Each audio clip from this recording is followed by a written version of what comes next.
Good evening, friends. Tonight's story leads us into the shadowed corridors of early medicine, to an age when doctors prescribed mummies, a time when the boundaries between healing, superstition and commerce blurred in the most astonishing ways. Before we begin today's video, I could really use your help. We've noticed the channel's reach has dipped slightly, and subscribing is one of the simplest and most powerful ways to support us. It's free, it takes just a moment, and it truly helps us continue bringing you these curious pieces of history. Thank you ever so much. Now, let's begin. If you enjoy these late-night explorations, do give the video a like and subscribe. It genuinely helps. And write in the comments where you're watching from and what time it is right now. It's always wonderful to see our little community spread across the world. Now then, dim the lights, let the room grow quiet, perhaps let a fan hum gently in the background, and allow me to guide you into tonight's tale. I have held the dust of pharaohs between my fingers. It smelled of resin and salt, of heat long gone. They said it could cure fever, longing, even despair. I believed them until I looked at my own hands, golden in the lamplight, and wondered whose silence I had consumed. My name matters little now. I am old, and the world has moved past the certainties I once knew. But in the years when I practiced as a physician in Venice, and later in London, I prescribed what we called mumia, the powdered remains of those who had crossed the veil in Egypt 3,000 years before Christ walked among us. I ground it myself sometimes when my apothecary was ill or drunk. I mixed it with wine, with honey, with rose water. I gave it to nobles and merchants, to women whose children burned with fever, to men whose melancholy had grown so thick they could not rise from their beds. Would you have swallowed the dust of kings if told it would save your life? I did, more than once. The first time I saw mumia, I was 18 years old, an apprentice to Master Giacomo Bellini in his shop near the Rialto. The year was 1562, though the date means little except to mark how long I have carried this weight. Venice in those days was a city of light and shadow, canals that shimmered like oil in the morning, alleys that smelled of fish and incense, and the particular sweetness of rot that comes from water that never truly moves. Master Bellini's shop stood 3 stories tall, narrow as a coffin, with windows of thick green glass that turned the sunlight into something submarine. Inside, the air was dense with scent. Dried lavender hung from the ceiling in bunches, brushing against your hair if you were tall. There were jars of rose petals preserved in honey, packets of saffron wrapped in linen, balls of camphor that made your eyes water if you stood too close. And on the highest shelf, behind the brass scales and the marble mortar, were the jars we did not speak of loudly. One was labelled Mumia Aegyptiaca. Master Bellini was a small man with a beard like iron filings and hands that never stopped moving. He had studied in Padua under men who had read Dioscorides in the original Greek, and he carried himself with the quiet pride of someone who knows secrets. He was not unkind, but neither was he patient. When I asked him what the powder was, this dark, fine substance that looked like cinnamon but smelled of something I could not name, he did not answer immediately. Instead, he took down the jar. It was heavier than I expected. The glass was thick, old, perhaps Levantine in origin, with a stopper sealed in beeswax. He set it on the counter between us, and in the greenish light from the window the contents seemed to shift, though I knew they could not. "This," he said, "is what time preserves." I waited. The Egyptians, he continued, knew what we have forgotten. They understood that the vessel left behind holds power, if treated with reverence. They wrapped their dead in linen soaked with myrrh and cassia. They anointed them with oils. They spoke prayers over them for 70 days. And then they placed them in darkness, where the air itself became medicine. He opened the jar.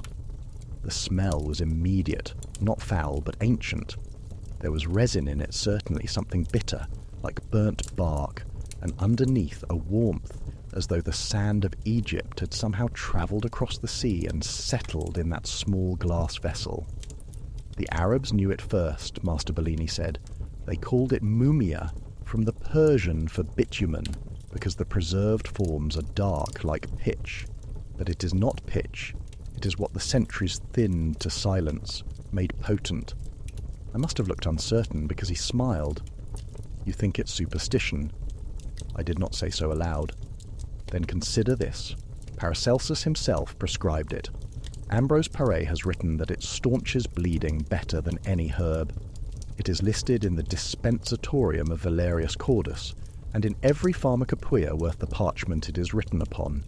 The Pope's own physician keeps a supply.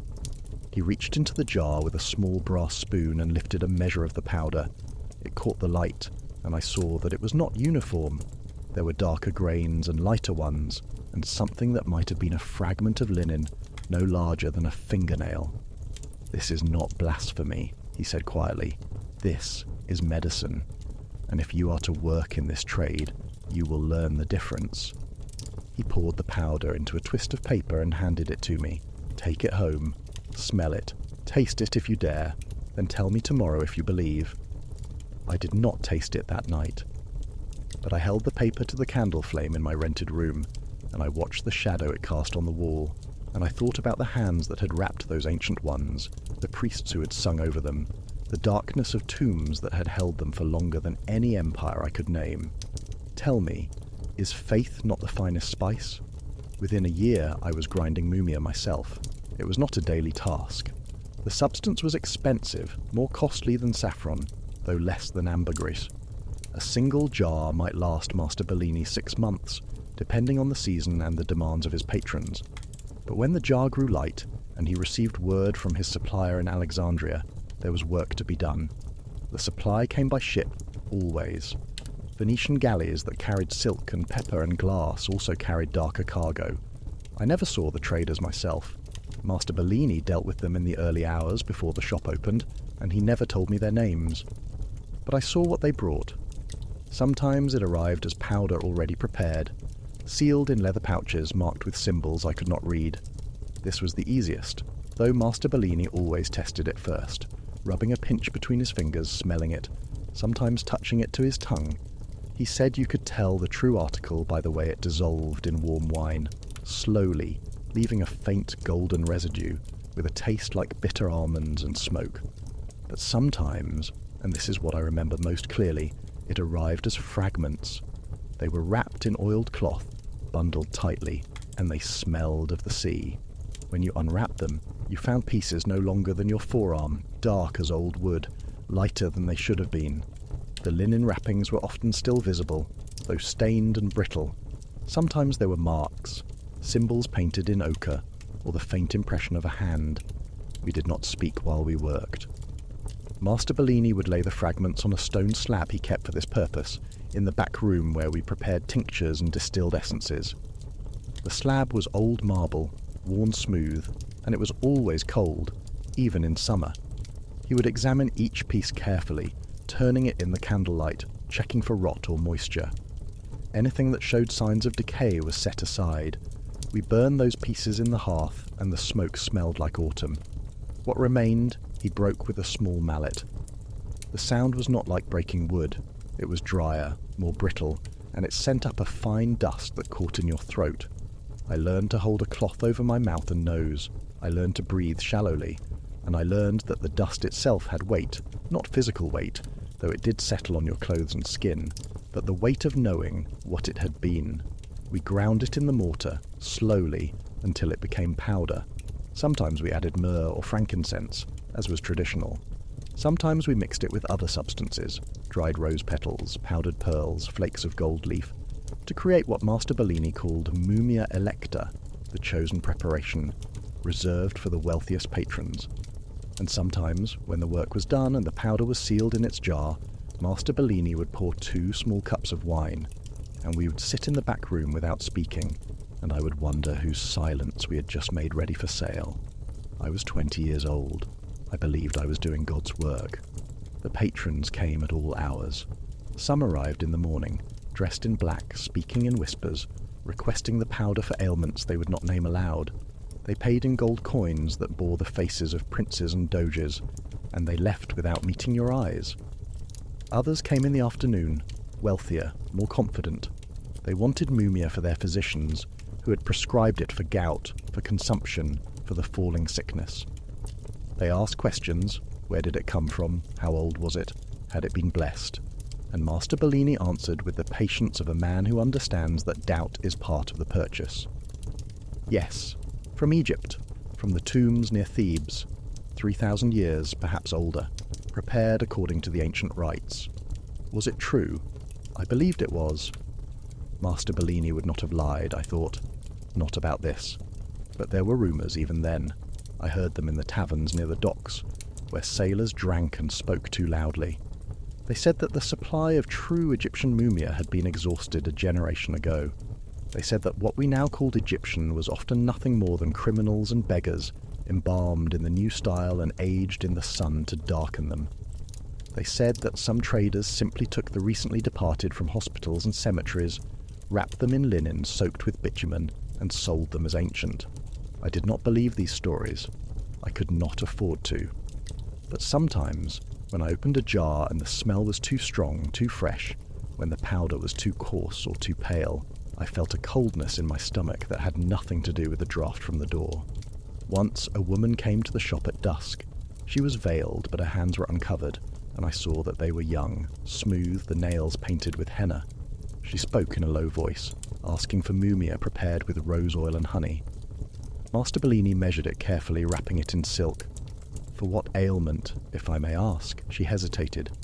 Then softly, for love. I must have made some sound, because she looked at me, or rather, she looked in my direction, though the veil hid her eyes. You think it foolish. I said nothing. My husband has grown cold, she said. His physician says it is the imbalance of humours. But I know the truth. He no longer looks at me as he once did. I have tried prayers, I have tried charms, now I will try this. Master Bellini handed her the packet, and she paid without counting the coins. After she left, I asked him if it would work.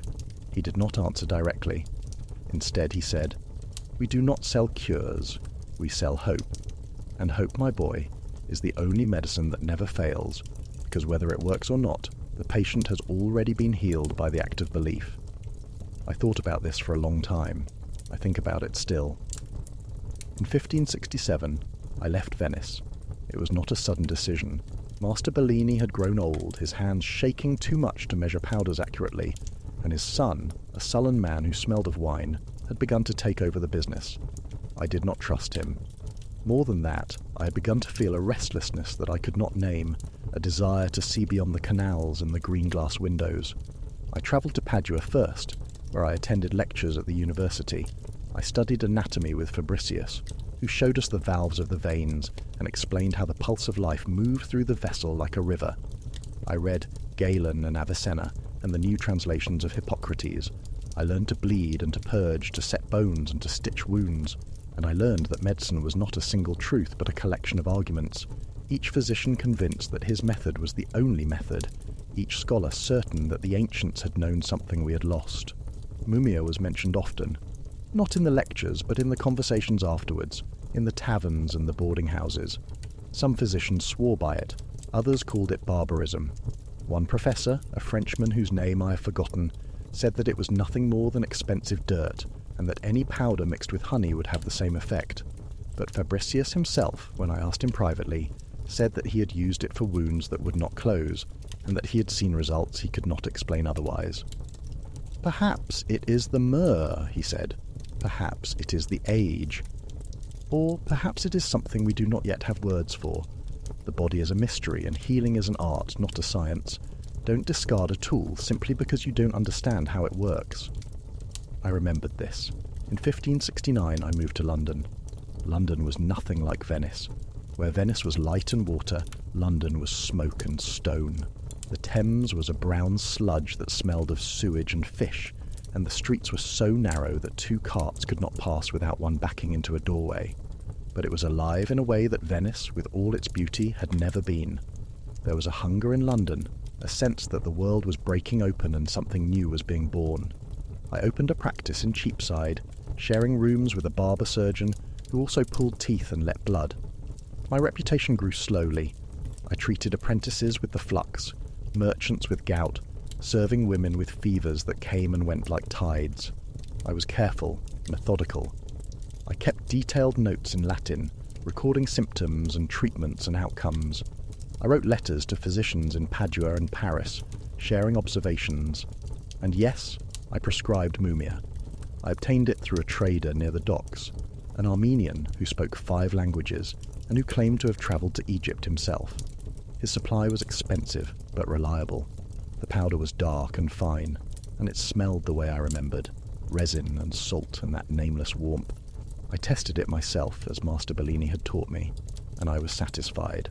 I used it primarily for wounds. When a patient came to me with a gash that refused to close, or a bruise that had turned black and hard, I would prepare a poultice of mumia mixed with egg white and oil of roses. I would apply it carefully, wrapping the limb in clean linen, and I would pray, not aloud but silently, in the privacy of my own thoughts, that it would work. Often it did, not always. There were failures. A boy whose leg had been crushed by a cartwheel, who developed a fever despite all my efforts, and who crossed the veil on the 3rd day. A woman whose wound from childbirth would not heal, and who grew weaker and paler until she could no longer speak. I remember them all. Every one. But there were successes too. A sailor whose arm had been torn by a ship's rigging, and who would have lost the limb if not for the poultice. A merchant who had fallen from his horse and whose skull had been cracked, who recovered so completely that he returned to thank me, bringing a bolt of silk as payment. Were these cures the work of mumia, or were they simply the body's own power to heal, given time and rest?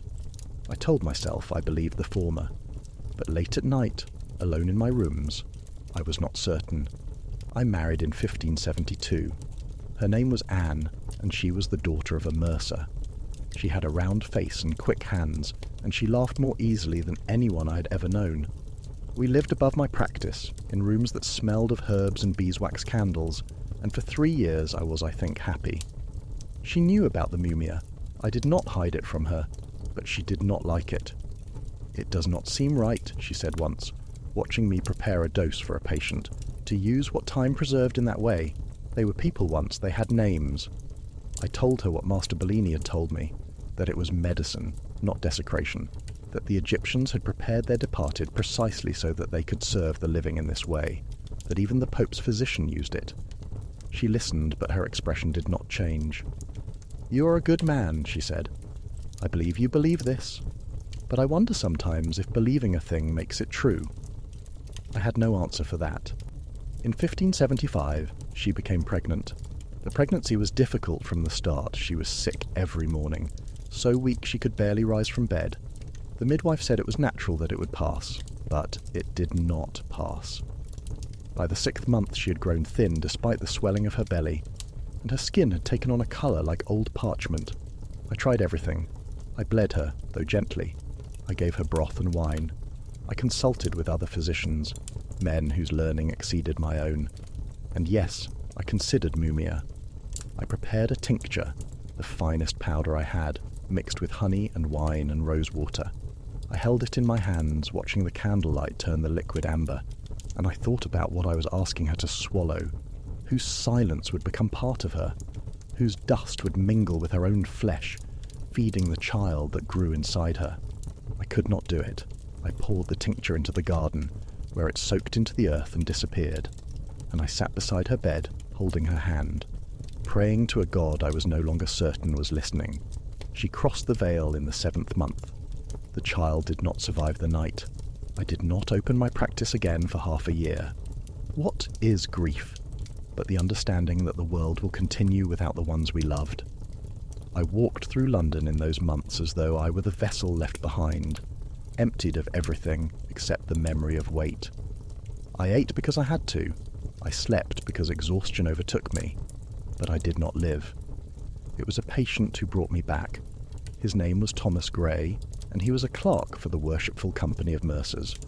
He came to my door in the early spring of 1576, knocking so softly I almost did not hear. When I opened it, I saw a man who looked as I felt, hollowed out, exhausted, barely held together by will alone. "They said you were a physician," he said. "Are you still?" I told him I was not certain. "Then you will do," he said, and he stepped inside without waiting for invitation. His ailment was a cough that had persisted through the winter. It came with blood, he said, and with pains in his chest that felt like fire. He had been to other physicians. They had bled him, purged him, given him syrups and poultices. Nothing had helped. I examined him. His lungs rattled when he breathed, and there were shadows under his eyes like bruises. I recognized the signs. Consumption, probably, or something close to it. I could have told him there was no cure, that he should settle his affairs and make peace with God. Instead, I said, "I have something that might help, but I must tell you honestly, I do not know if it will work." He looked at me with the eyes of a man who has already accepted his own ending. "Neither do I know if I will wake tomorrow," he said, "but I will try anything that gives me even one more day." I prepared the mumia that night. I ground it carefully, mixing it with honey and wine until it became a thick paste. I gave it to him in the morning, and I told him to take a spoonful every day, dissolved in warm water. He returned 2 weeks later. The cough was still there, but it had lessened. The blood had stopped. He looked stronger, though not strong. "I do not know what you gave me," he said, "but I am still here." He continued the treatment for 3 months. By summer he had returned to his work. He lived another 5 years, dying not of the cough, but of a fever that swept through the city in the winter of 1581. I have thought about Thomas Gray many times.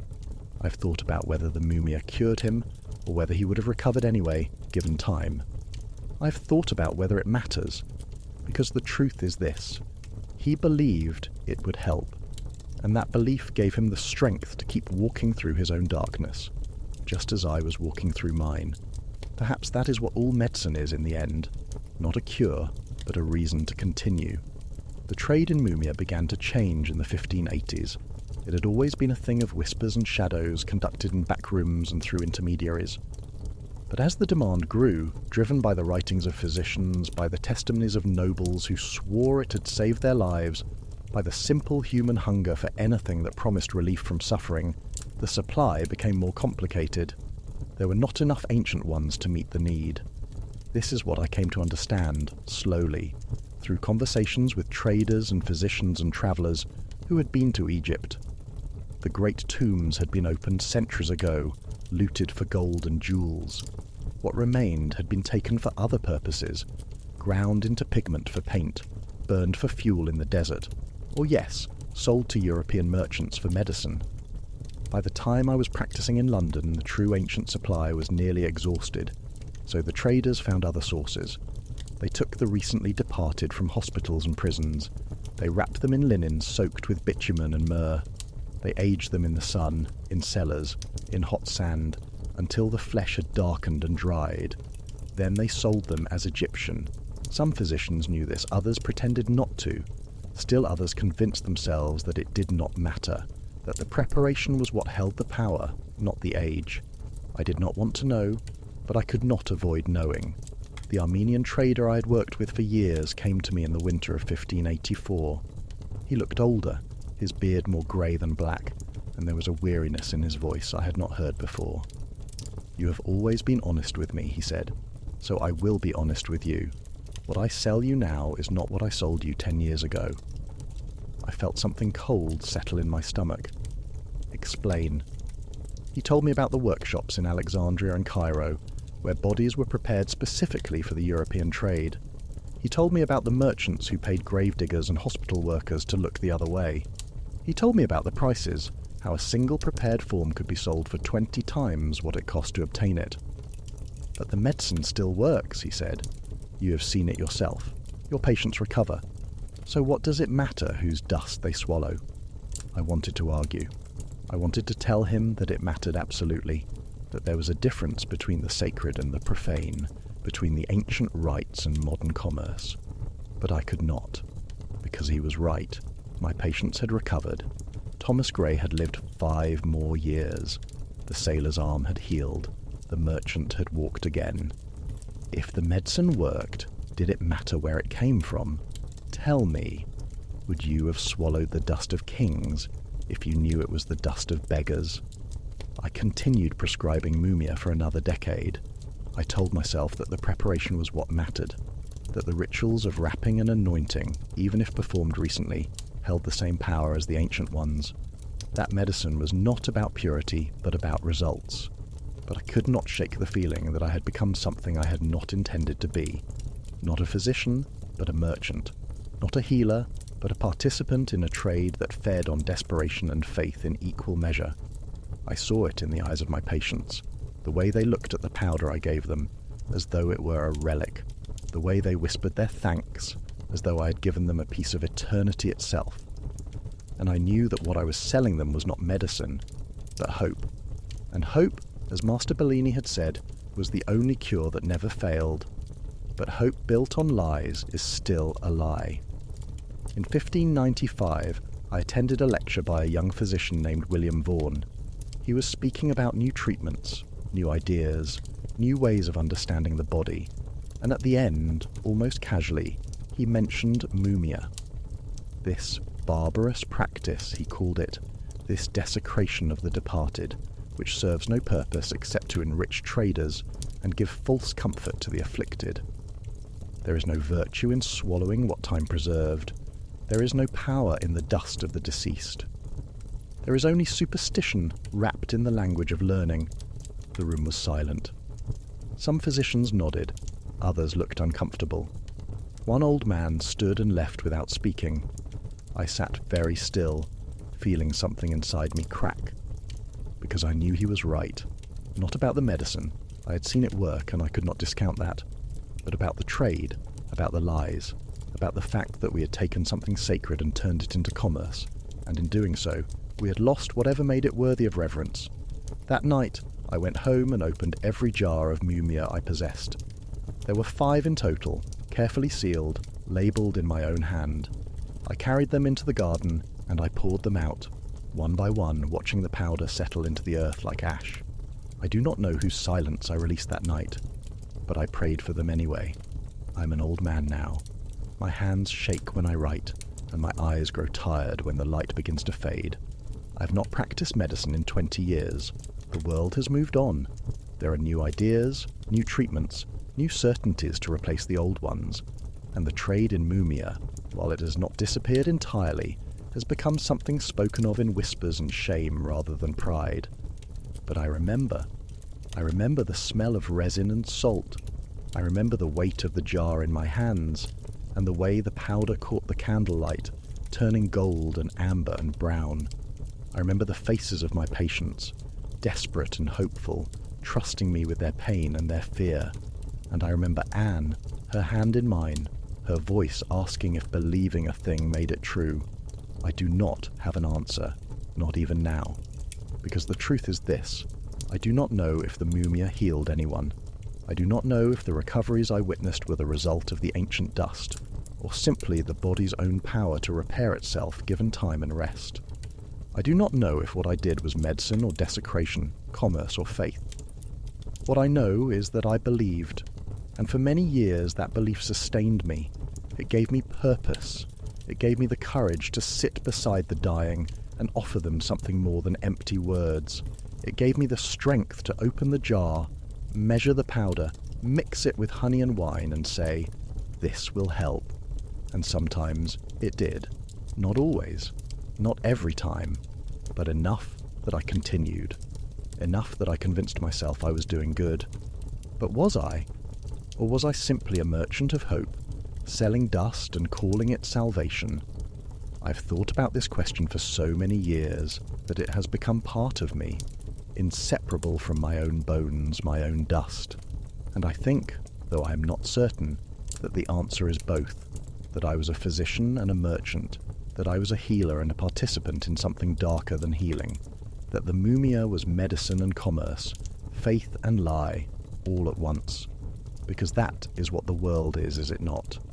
Not pure, not simple, but a mingling of light and shadow, truth and deception, the sacred and the profane.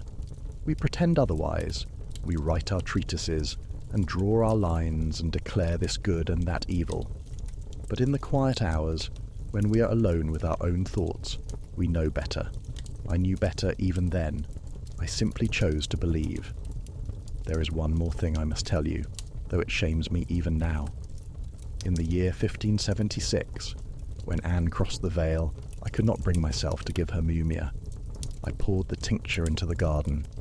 I told myself it was because I could not bear the thought of whose dust might become part of her, whose silence might feed our unborn child. But that was not the only reason. The true reason, the one I have never spoken aloud until now, is that I was afraid. Afraid that if I gave her the medicine and it failed, I would have to face the truth I had been avoiding for years, that the mumia was nothing, that it had never worked, that every recovery I had witnessed was either coincidence or the body's own strength, and I had been selling dust and calling it miracle.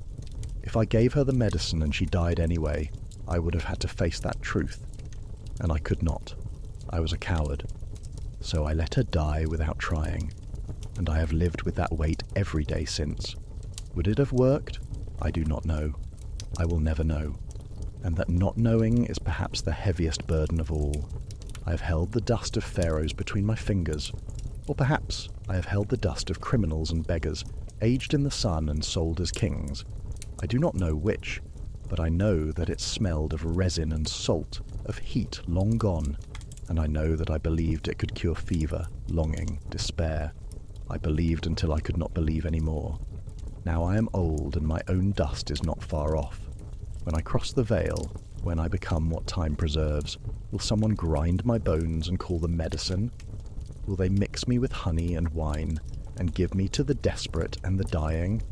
Will I become part of someone else's story, their recovery, their hope? I think I would not mind, because for all my doubt, for all my shame, I still believe this, that there is power in the act of offering, not in the substance itself perhaps, but in the gesture of reaching out to someone who is suffering and saying, "Here, this might help." That is what I did for 30 years. I reached out, I offered what I had, and sometimes, not always, but sometimes, the act of offering was enough. Is that healing, or is it merely kindness dressed in the language of medicine? I no longer know the difference. The last jar of mumia I ever saw was in 1602, in the home of a wealthy merchant in Southwark. I'd been called to attend his wife, who was suffering from a melancholy so deep she would not eat, would not speak, would not rise from her bed. The physicians before me had tried everything, bleeding, purging, tinctures of hellebore and St. John's wort. Nothing had helped. The merchant led me to a cabinet in his study where he kept his most precious possessions. There, among bottles of wine from France and small sculptures of saints, was a jar of mumia. It was beautiful. The glass was clear as water, the stopper carved from ivory, the label written in gold leaf. "I paid £100 for this," he said. "It came from a trader who swore it was from the tomb of a pharaoh. He said it could cure anything, even grief." I looked at the jar. The powder inside was fine and dark, and even through the glass I could smell the familiar scent of resin. "Give it to her," the merchant said. "Please, I've exhausted every other remedy." I could have told him the truth, that the powder might be ancient or it might be recent, that it might work or it might not, that grief is not an ailment that can be cured with medicine, only endured. But I looked at his face, desperate, exhausted, holding on to hope by the thinnest thread, and I could not bring myself to take that hope away.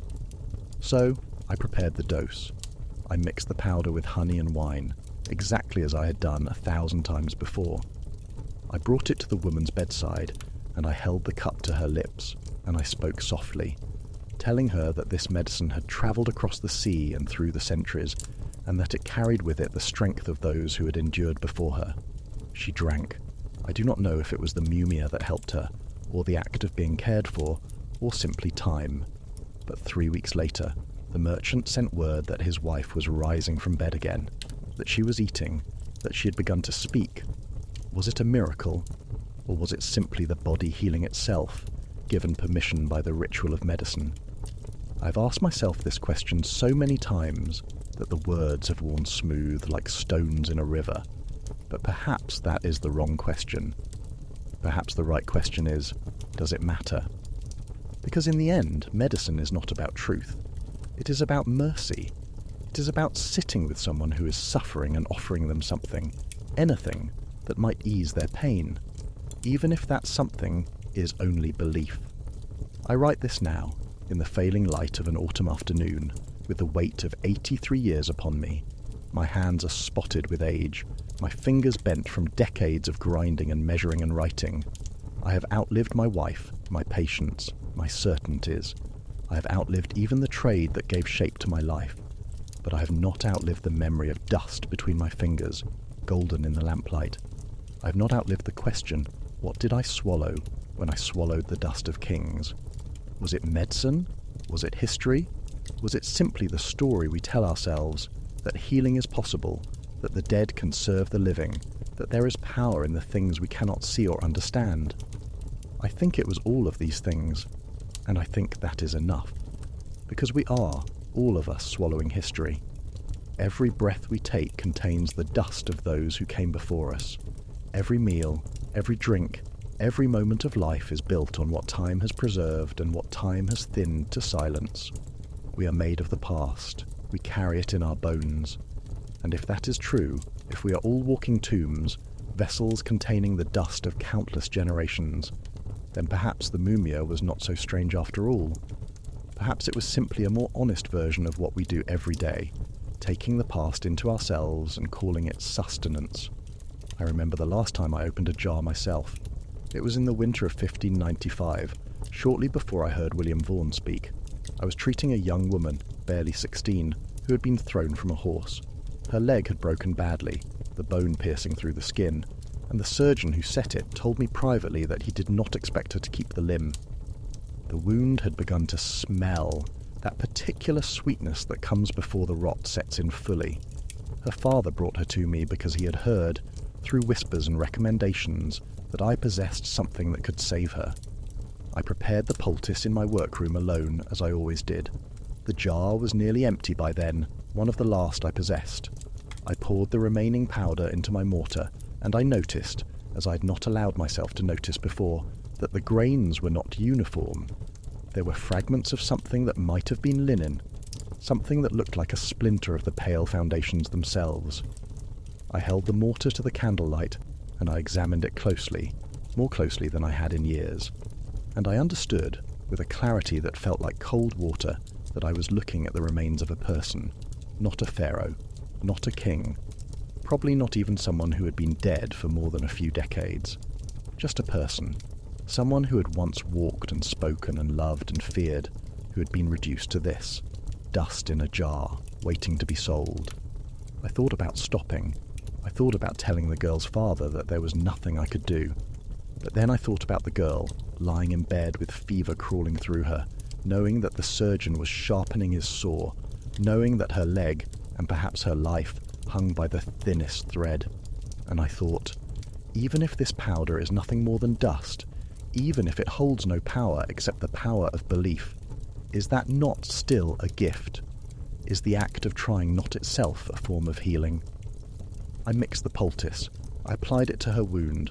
I wrapped the leg in clean linen, and I told her father to change the bandage twice daily to keep it clean, to pray. The girl kept her leg. The wound closed. 3 months later, she walked again, with only a slight limp that faded over time. Was it the mumia? Was it the body's own remarkable ability to repair itself? Was it God, answering the prayers of a desperate father? Or was it simply that the wound was not as severe as the surgeon had believed, and would have healed regardless of what I did? I will never know, but I know this. The girl lived, and that is something. There is a passage in Dioscorides that I have returned to many times over the years. He writes about a substance called pis asphaltum, a mixture of pitch and bitumen, and he says that it can be used to heal wounds, to stop bleeding, to draw out poison. He does not explain why it works. He simply observes that it does. This is what medicine was for most of human history. Not understanding, but observation. Not certainty, but careful attention to what seemed to help and what did not. We tried things. Some worked, others failed, and we wrote down what we learned, passing it to the next generation, who would try their own experiments and add their own observations. The mumia was part of that tradition. Physicians in the Arab world had used it for centuries before it reached Europe. They had observed that wounds treated with the substance healed more quickly. They had written this down. and European physicians reading those texts had tried it themselves and found, or believed they found, the same results. Was this science? By modern standards, no. There were no controlled experiments, no understanding of why it might work, no separation of the substance's effects from the countless other variables that influence healing. But was it medicine? Yes. Because medicine has always been the art of trying to help, even when we do not fully understand how. And that is what I did. I tried to help. Sometimes I succeeded, sometimes I failed. And the mumia was one of many tools I used in that attempt, no more sacred than the lancet I used for bleeding, no more profane than the mercury compounds I prescribed for syphilis. It was simply medicine. Imperfect, uncertain, tangled with commerce and faith and desperation, but medicine nonetheless. I have not told you everything. There is one more confession I must make before my time runs out. In all my years of practice, I prescribed mumia to dozens of patients. I mixed it, measured it, wrapped it in silk, and handed it over with instructions and prayers. I watched some recover and others decline. I recorded my observations in Latin and in English, filling pages with notes about dosages and outcomes, but I only took it myself twice. The first time was in 1563, when I was still an apprentice. Master Bellini insisted that every physician must know the taste of his medicines, must understand them not just intellectually but physically. So one evening, he mixed a small amount of mumia with wine and honey, and we each drank a measure. It tasted of earth and smoke. There was a bitterness underneath the honey, and a warmth that spread through my chest like a slow fire. I felt nothing else, no visions, no sudden understanding, no miraculous healing of ailments I did not have. I simply tasted it, and then it was gone. The second time was in 1576, 3 days after Anne crossed the Veil. I could not sleep. I could not eat. I moved through the house like a shadow, touching her things, her combs, her needles, her prayer book, and feeling nothing except the vast emptiness where she had been. And I thought, if this medicine can heal others, perhaps it can heal me. I prepared a dose in the darkness of my workroom, mixing the powder with wine but no honey.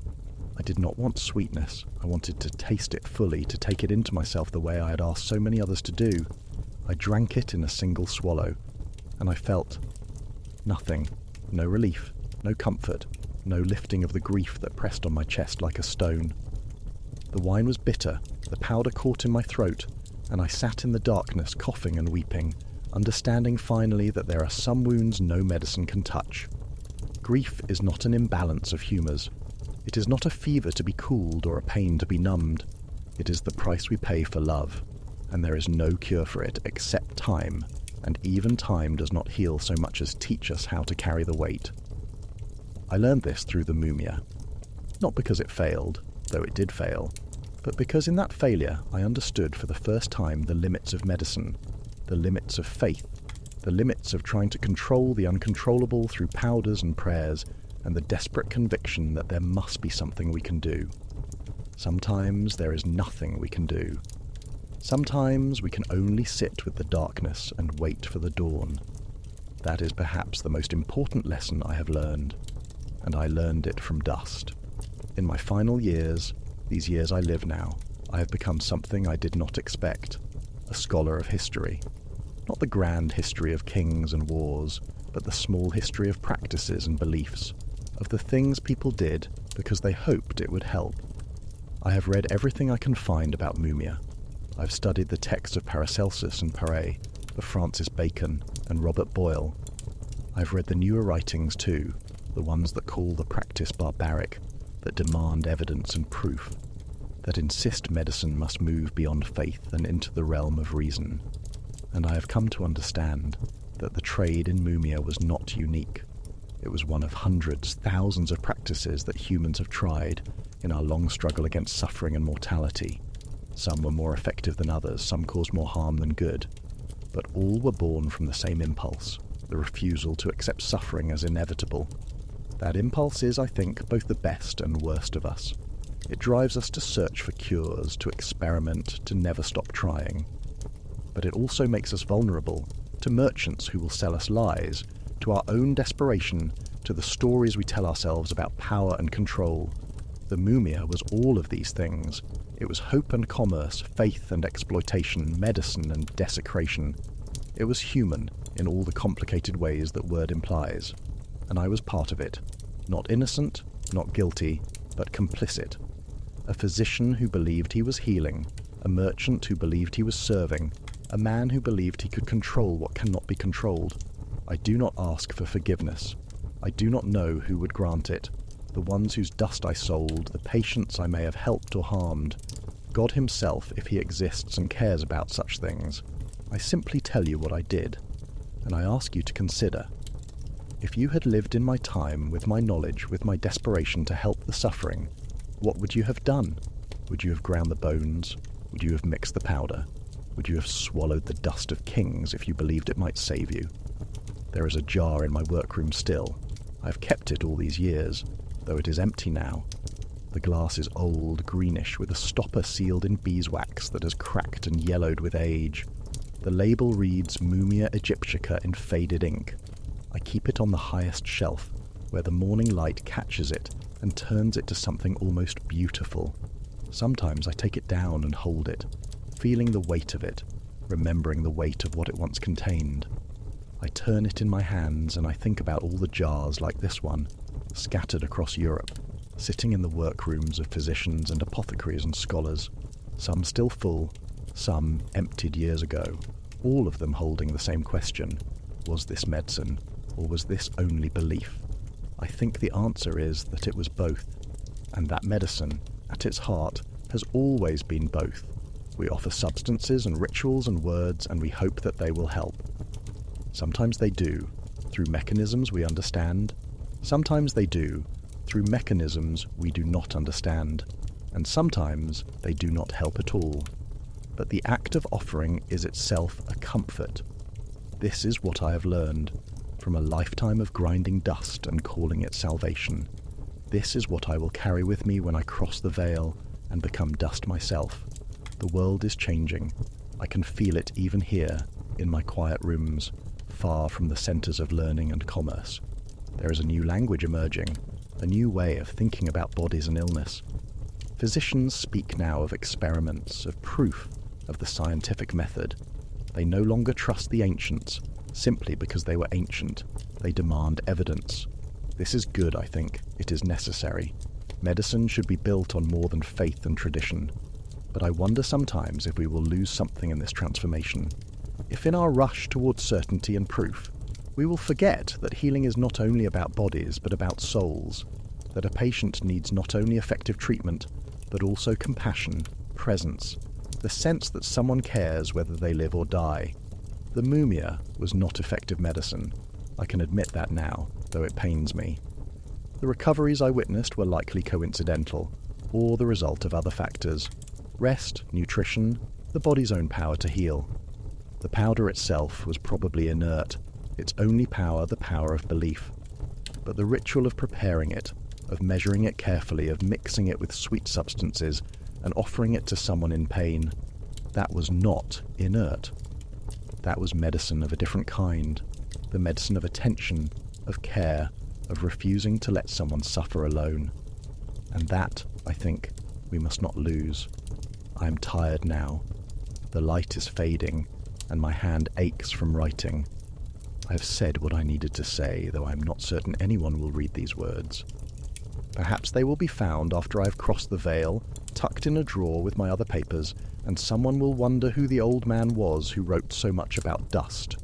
Or perhaps they will be burned, as so many old papers are, to make room for the new. It does not matter. I wrote them for myself as much as for anyone else. I wrote them because I needed to understand what I had done, what I had believed, what I had been. And I understand now, I think. Not perfectly. There are still questions that have no answers, wounds that have not healed. But I understand enough. I was a physician in a time when medicine was more art than science, more faith than proof. I used what I had been taught, what I had observed, what I believed would help. And yes, I used mumia, the powdered remains of those who had crossed the veil, mixed with honey and wine and prayers. Was I wrong to do so? By the standards of my time, no. By the standards of this new age we are entering, perhaps yes. But I did it because I believed I was helping. And sometimes, not always, but sometimes, I think I was. That is all any physician can hope for. To help more than we harm, to offer comfort when cure is not possible, to sit with the suffering and say, I see you, I will try, I did try. For 30 years I tried, and the dust of kings or beggars or whoever they were was part of that trying. I have no regrets, or rather, I have many regrets, but they are the ordinary regrets of a man who lived an ordinary life. I wish I had been wiser. I wish I had been braver.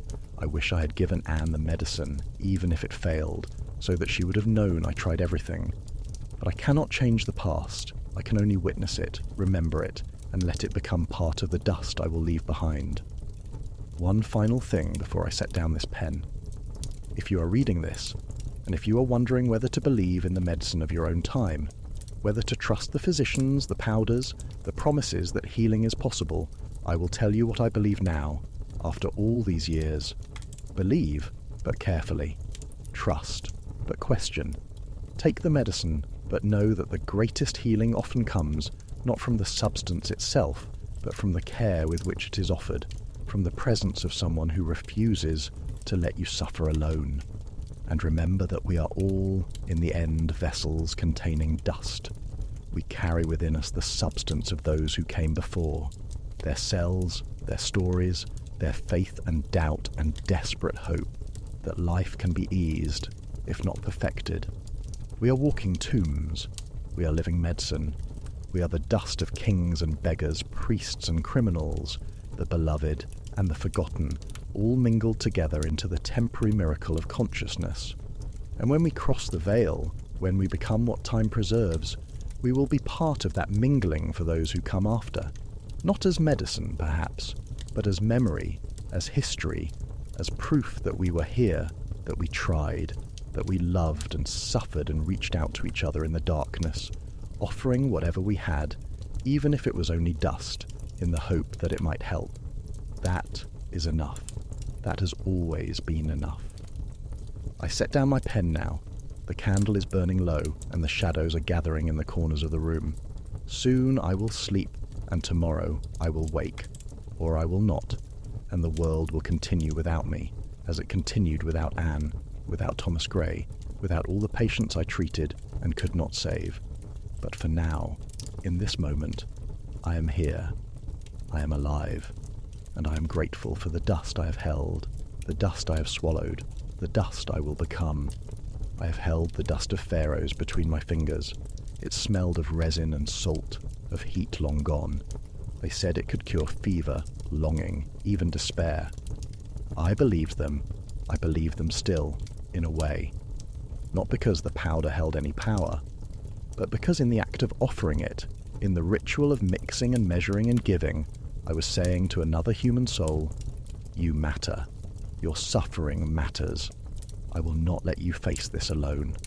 And that, I think, is the only medicine that truly works. The only medicine that has ever worked. The only medicine we have ever needed. Requiem aeternam, dona eis, Domine. Eternal rest grant unto them, O Lord, and unto us all when our time comes and we too become dust, that strange and sacred substance, waiting to be held, to be remembered, to be offered once more to the living as proof that we were here, that we tried, that we cared, that we believed healing was possible, even when we could not prove it, even when we could not understand it, even when all we had to offer was dust and faith, and the quiet refusal to let suffering be the final word. This is my confession. This is my testimony. This is what I know of medicine, of faith, of the long trade, in hope that we call healing. I have been a physician. I have been a merchant of dust, and I would do it all again.